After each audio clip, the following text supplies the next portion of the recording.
Assalamualaikum warahmatullahi wabarakatuh. Ketemu lagi dengan aku, Didi. Nah, pada video kali ini kita akan bahas tentang lanjutan dari graph ya. Ini materi terakhir dari struktur data. Oke, jadi lanjutan dari graph ada yang disebut dengan depth first search dan breadth first search. Oke, lanjut aja ya biar cepat. Oke, jadi depth first search itu sama kayak breadth first search, intinya adalah mengunjungin semua node di dalam graph. Jadi ada beberapa definisi dari beberapa referensi ya yang sudah aku dapatkan ya. Ini intinya adalah mengunjungi semua node yang ada dalam graph, di mana tidak ada yang ada kejadian apa namanya ya? Kejadian apa ya istilahnya tadi ya? Tidak ada yang kejadian namanya cycles. Jadi tidak ada yang nama kejadiannya cycles untuk mengunjungin graph ya. Jadi semua graph itu semua node itu dikunjungin hanya satu kali aja. Jadi seperti itu. Nah, untuk implementasinya di dalam depth first search yang membedakan dengan breadth first search adalah dia menggunakan implementasi stack. Dimana stack kalau kalian masih ingat itu adalah last in first out, dimana posisinya adalah bentuknya adalah seperti ini. Yang terakhir kali masuk, dia pasti yang pertama kali keluar. Itu adalah konsep stack. Jadi dia memanfaatkan konsep stack. Oke. Untuk algoritmanya sama kurang lebih ada gabungan ya. Gabungan antara agency list, agency matrix dan stack. Jadi pertama algoritmanya adalah masukkan graph masukkan node salah satu node yang ada di dalam graph ke dalam top yang ada dalam stack. Nah, jadi dia masukkan pertama dalam top itu berarti yang paling atas ya, top paling atas kalau di ya. Berarti kalau misalkan ada tumpukan, ada 3 tumpukan, berarti yang topnya adalah yang di sini dulu. Nanti kalau misalkan ada yang masuk lagi, topnya di sini dan topnya di sini. Oke, jadi seperti ini.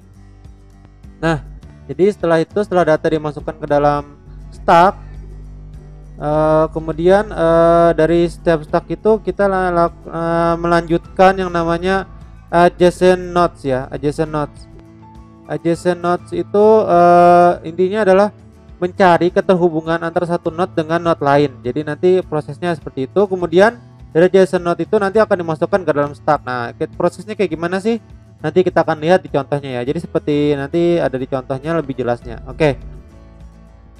Nah, jadi intinya yang ada hubungannya itu kita kunjungin dulu, walaupun yang di dalam hubungan pertama tadi itu dia mempunyai hubungan ya.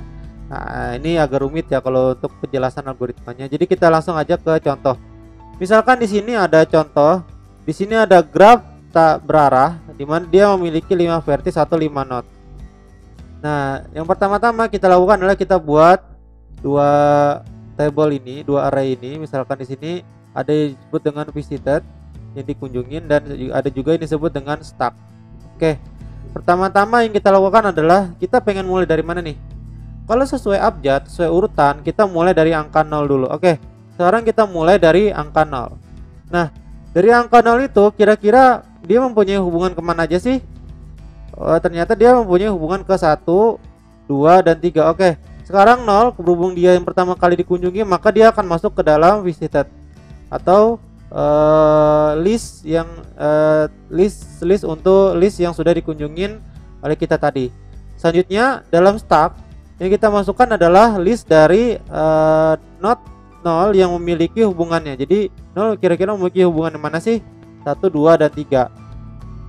Di sini berhubung untuk penulisannya, untuk memasukkan dia ke dalam stack, kita urutkan sesuai abjad atau sesuai dengan order ya. Misalkan di sini dia urutan 1, 2, 3. Oke, kita kunjungi sesuai dengan urutannya 1, 2, dan 3. Nah, untuk menginputkannya ya sudah, inputkanlah sesuai dengan konsep stack, dimana yang pertama kita masukkan adalah 1, 2, dan 3. Oh ya, sekarang kalau kita masukkan 1, 2, dan 3, ini topnya ada di sini ya. Ini salah nih. Jadi topnya ada di sini.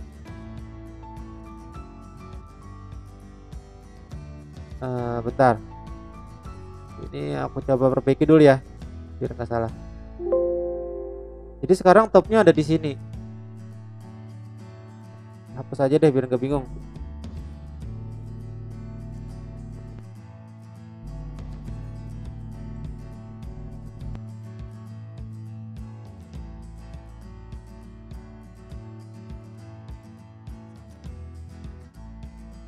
Oke, kita mulai lagi ya. Jadi sekarang topnya sekarang ada di sini. Nah, jadi sekarang topnya ada di sini. Ya benar ya, benar nggak? Salah.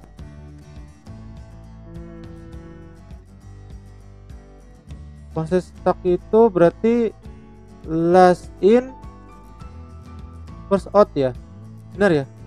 Last in first out berarti, oh iya, topnya sekarang ada di sini ya, benar ya? Bentar, we start from zero, start putting it set. Nah, visit element stuck i1, go to adjacent node, since visited we visit 2. Selanjutnya dia masuk ke 2. Oh, berarti sekarang topnya ada di sini ya, benar ya? Topnya ada di sini ya, Jadi dia last in first out. Berarti dia memasukkan, kalau lihat di contohnya ya, berarti benar aja sih sebenarnya. Tapi lihat contohnya, berarti ini masukkan pertama kali adalah 3, 2, dan 1. Oke. Jadi yang paling belakang adalah yang paling bawah. Jadi ini adalah top benar aja sih tadi ya. Topnya benar aja. Sekarang kita coba edit lagi, kita balikin lagi ya, ternyata ya benar ternyata.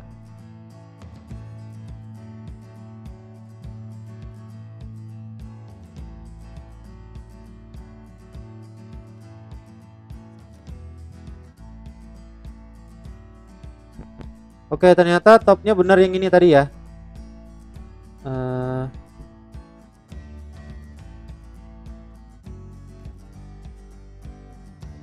Sekarang benar, topnya sekarang adalah yang ini. Oke, jadi berarti urutannya dia berarti nggak sesuai update ya.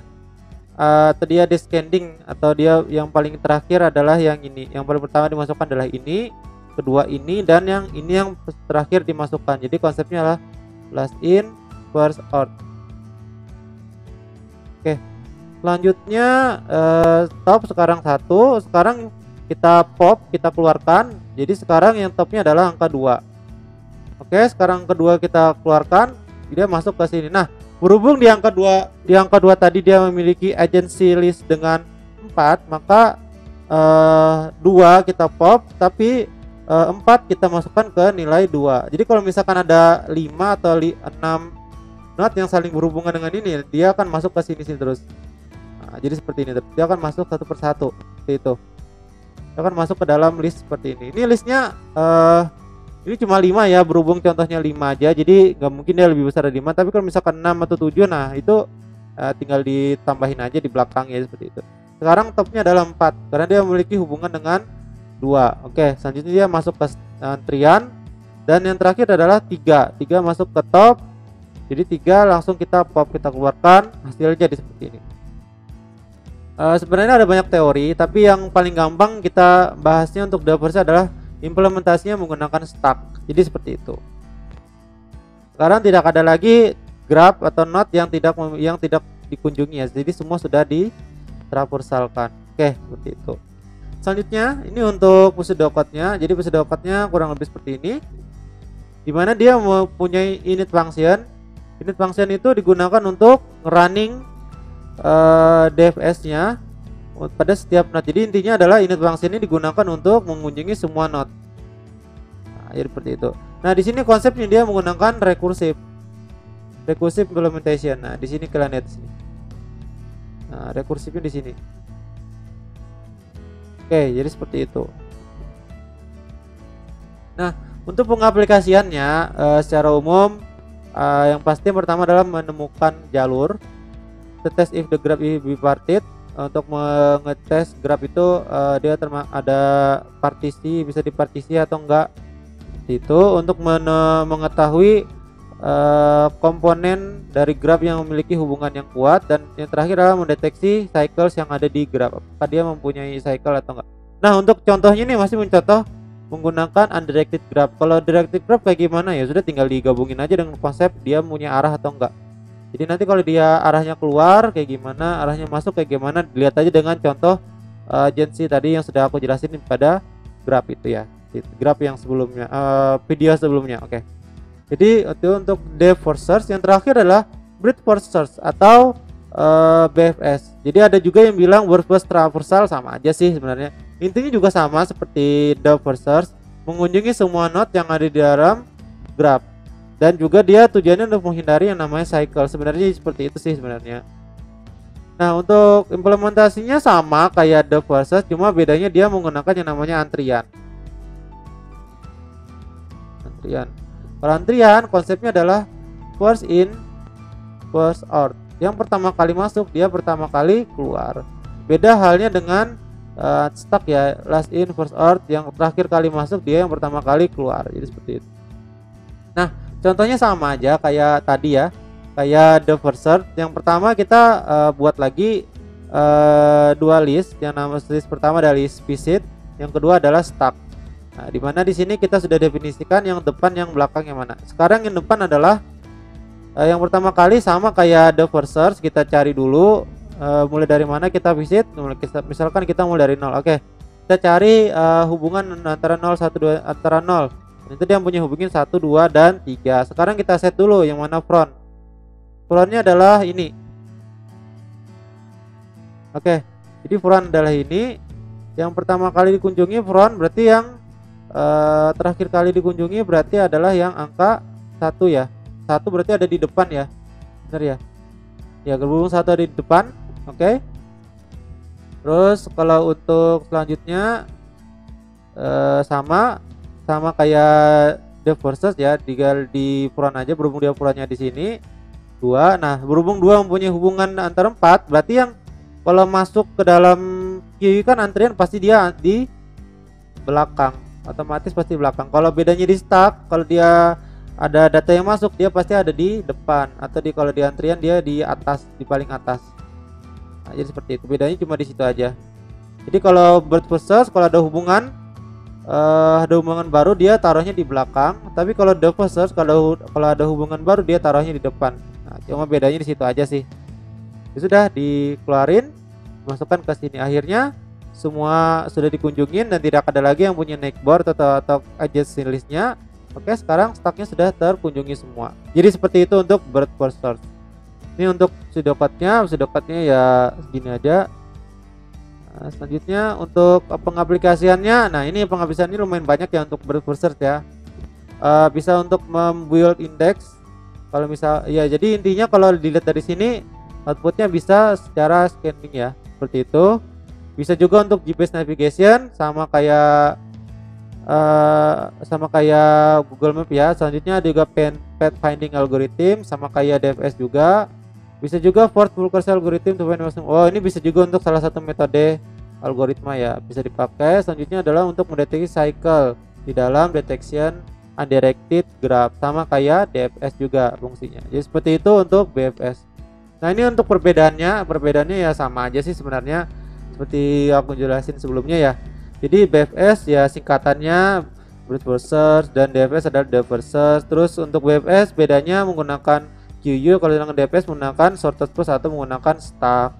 Kalau untuk source-nya yang bagus adalah ketika target itu dekat dengan source, tapi kalau misalkan DFS itu target misalkan jauh dari source. Jadi intinya bedanya seperti itu aja sih.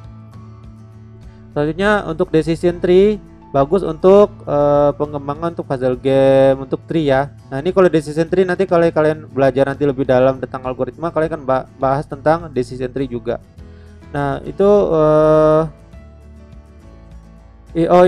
yang pertama BFS itu tidak suitable dengan decision tree, selanjutnya kalau DFS dia suitable dengan decision tree, seperti itu.